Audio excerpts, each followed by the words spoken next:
चल गई।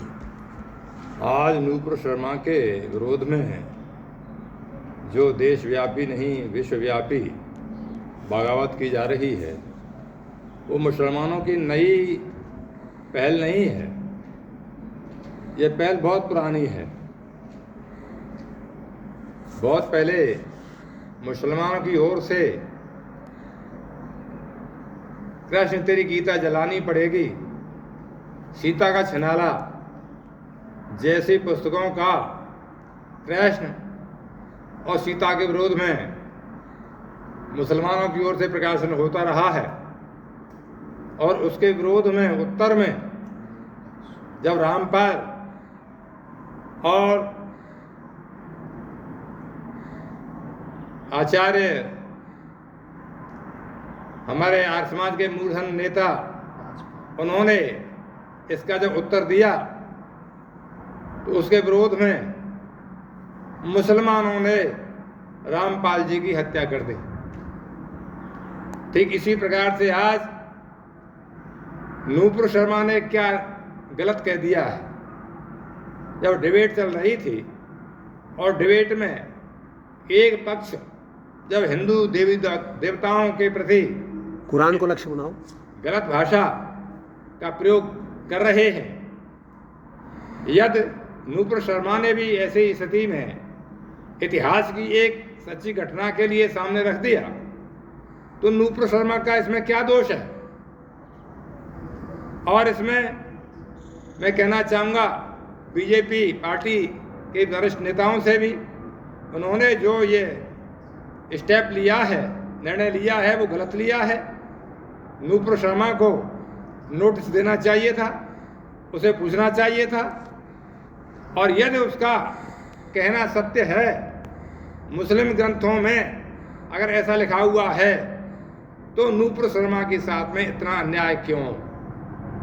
हम देखते हैं कुरान में कितनी ऐसी आयतें हैं जो गैर मुसलमान या अर्थात काफिरों के लिए कत्ल करने की बात कहती है। और कहती है मुसलमानों को न मारे, मुसलमान मुसलमानों का मित्र है, पर काफिर जहाँ मिले कत्ल से कुफ्र बुरा है, और काफिर जहाँ तक मिले वहाँ तक उसकी हत्या करिए। और यही इतना ही नहीं, वह तो इतना कहा है कुरान के अंदर कि लूट करो और लूट में से 5वां हिस्सा अल्लाह रसूल का है। इस प्रकार की छूट भी कुरान देती है। इस प्रकार की विचारधाराएं जिस पुस्तक के अंदर, जिस ग्रंथ के अंदर हों, कैसे माना जा सकता है वो संसार के अंदर शांति स्थापित कर सकते हैं। ये इस प्रकार के ग्रंथ, इस प्रकार की बातें इन ग्रंथों के अंदर जब तक चलती रहेंगे और मानते रहेंगे तब तक विश्व कभी शांति को प्राप्त नहीं कर सकता है। नूपुर शर्मा के साथ में जो कुछ हो रहा है बिल्कुल गलत हो रहा है। और मैं हिंदू भाइयों से कहना चाहूँगा, यदि आपने इस प्रकार के व्यवहार का मुँह तोड़ जवाब नहीं दिया तो कल आप बड़ी संकट में फंस जाओगे और देश एक बड़ी गंभीर समस्या में उलझता चला जाएगा। और फिर जिन परिस्थितियों से हम निकल करके आए हैं वही परिस्थिति आज फिर हमारे सामने आने को उपस्थित हो रही हैं। इसलिए हम सबको एकजुट होकर के नूपुर शर्मा का समर्थन करना चाहिए और बीजेपी को भी ये बात करना चाहिए कि उसके क्या नाम है, उसके जो उसके लिए साधारण सदस्यता से त्यागपत्र की जहाँ तक बात की है, निष्कासित किया, उसके लिए उसको ससम्मान पार्टी में लेना चाहिए।